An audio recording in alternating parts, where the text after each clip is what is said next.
You are standing in a cave. The air is cold and smells of wet stone.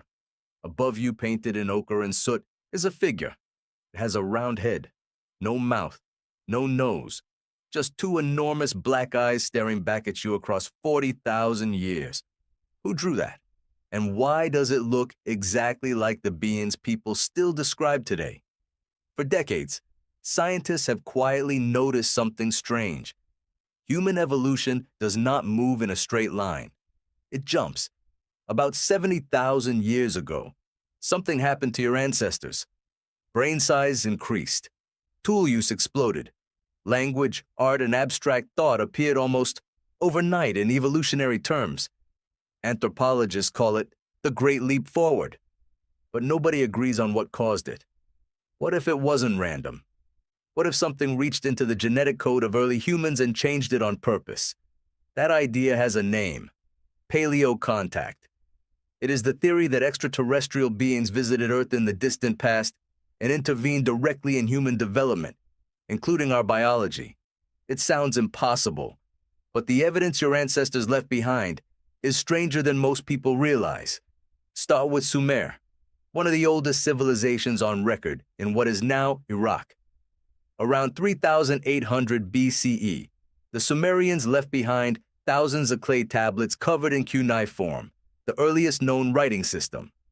Among them are texts describing beings called the Anunnaki. The name roughly translates to those who came down from the sky to Earth. The researcher Zecharia Sitchin spent decades translating these tablets and argued that the Anunnaki were not gods in the poetic sense. He believed they were physical beings who arrived from beyond Earth and genetically engineered early humans as a labor species. Most mainstream historians reject his translations, but the tablets themselves are real, and the details in them are oddly specific for myth. They describe the creation of humanity, not through breath or clay alone, but through a deliberate mixing of something already on Earth with something that was not.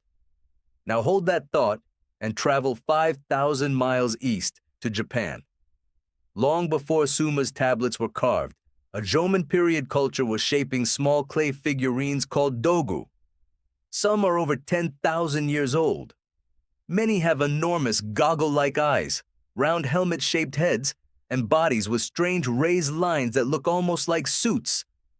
Archaeologists mostly describe them as fertility or shamanic objects. But nobody has fully explained why a hunter-gatherer culture, isolated from Sumer by an ocean and thousands of years, would sculpt figures that look so similar to the sky beings described half a world away.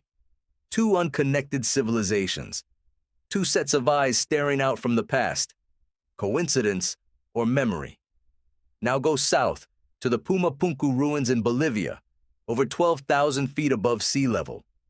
The stone blocks there are cut with a precision that still puzzles engineers. Right angles so exact they could be measured with lasers.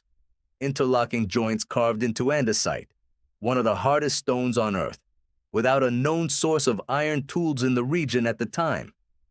The architect and researcher Jean-Pierre studied the site for years and documented just how difficult these cuts would have been, using only the technology historians credit to that era. He didn't claim aliens built it, but he also couldn't fully explain how it was done. And that gap between what we can prove and what we can explain is exactly where the paleocontact theory lives. So picture it, a community gathered near a river delta in ancient Mesopotamia. The sky splits open with light that does not flicker like fire and does not move like a bird. A shape descends, slow and deliberate, and lands beyond the reeds. Figures emerge, tall, pale, their eyes too large for their faces. They do not speak the way the people speak. But somehow, understanding passes between them anyway. That is the scene Erich von Däniken imagined when he wrote Chariots of the Gods in 1968, a book that sold over 60 million copies and effectively created the modern ancient astronaut movement.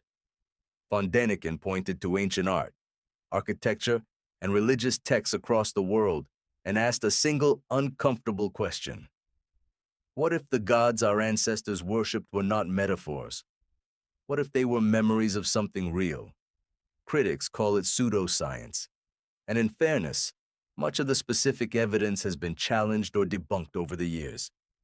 But the theory endures because it answers something mainstream. Archaeology often leaves open. Why do unconnected cultures, separated by oceans and thousands of years, describe the same sky beings, the same descent from above, the same claim that humanity was shaped, not simply evolved? Here is the twist most people don't expect. If ancient beings really did intervene in human genetics, the stories don't describe it as a gift. They describe it as a transaction.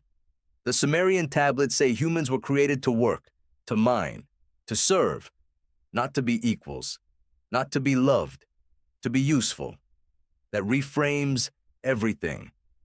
Maybe you were not visited by gods who wanted to help you evolve.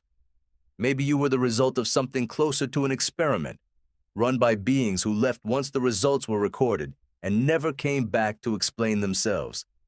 In 1999, a strange skull surfaced in public attention. Researcher Lloyd Pye spent years studying what became known as the Star Child skull, a deformed human cranium found in Mexico decades earlier, with an unusually shaped brain case and thin, light bone structure.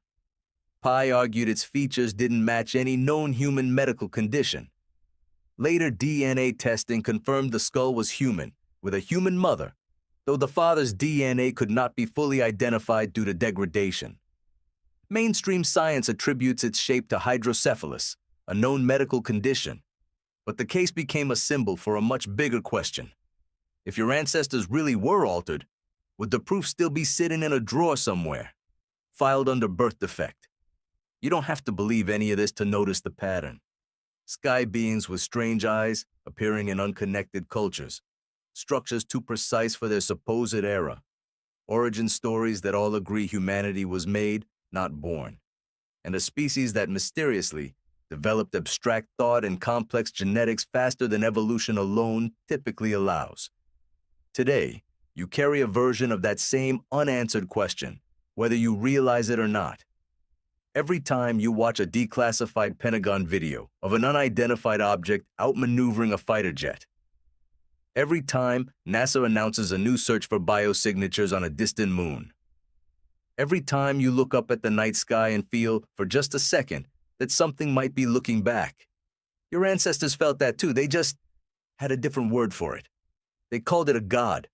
So think about that cave again. The painted eyes, the silence.